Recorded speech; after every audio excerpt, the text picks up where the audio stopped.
I'm Jeremy Cato, and this is the North Shore. Thanks for watching, and if you have not already subscribed, please do. I'm standing here in front of the Timberline, a brand new below-market building being delivered with major support from the City of North Vancouver. This building, along with a second tower, an 18-story tower being built right next door just to the south, will deliver almost 300 below-market rental homes and a new North Shore Neighbourhood House and a respite center. In the Timberline, studios rent for $11.58, one bedrooms $18.65, two bedrooms $24.58, three bedrooms $34.69. These rents are targeted at households earning between $58,000 and nearly $140,000 a year. So when we say below market, remember, we mean below market, not below what residents can actually afford. What's happening here is meaningful. CNV deserves credit for helping deliver these homes and these community services. But if we're going to talk honestly about affordability, we need to look at what this actually cost and what else the city could have done. Here is an estimate of the total value of CNV's contribution here. The value of the land donated here by CNV on a long-term lease, $80 to $95 million. Site remediation and enabling works, $10 to $20 million. Servicing and infrastructure, $10 to $25 million. Financing exposure, $10 to $15 million. And the $1.3 million cash contribution. The total value of CNV's contribution here, somewhere between $120 and $130 million. But what is often missing from the discussion is that CNV did have other options. The city didn't have to use this land for a single mega project. CNV could have monetized this site the same way it monetized a portion of the old Harry Jerome lands.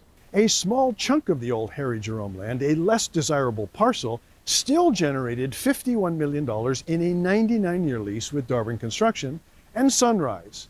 History tells us that monetization was not impossible. CNV just chose not to use that tool. If CNV had monetized this site the same way it monetized that chunk of the old Harry Jerome lands, the city could have afforded a much broader housing affordability strategy, and do so while replacing the North Shore Neighbourhood House and still building a new respite center.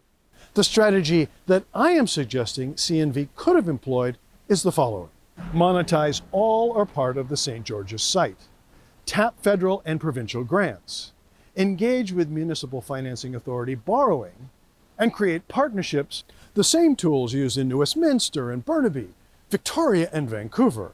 And the diversified outcome? North Shore Neighbourhood House and respite, still delivered, but separately. A diversified strategy does not mean abandoning the North Shore Neighbourhood House or the respite center. In fact, most cities build them more efficiently as standalone civic facilities. Preservation of 200 to 250 existing rentals. CNV could have acquired 200 to 250 older rental units, protected them permanently, and prevented renovictions. Rent relief for 500 to as many as 1,300 households every year. With a municipal affordability fund, CNV could have provided $300 a month in rent relief for hundreds of families and workers. 2 to 4 smaller mixed market and non-market housing projects. Instead of one tower and a 6-story building, CNV could have built multiple mid-sized buildings across different neighborhoods, seniors housing, Indigenous-led housing, family rentals, and reduce cost of living for thousands through, for example, daycare initiatives. A small portion of the same investment could have delivered childcare operating grants and utility rebates. Let's be fair. What CNV is building here creates value, but it came at a cost. $120 to $130 million of municipal value focused on one block. With the same municipal investment, CNV could have had a much broader and deeper impact right across the city. But a Vital City approach asks a very simple question.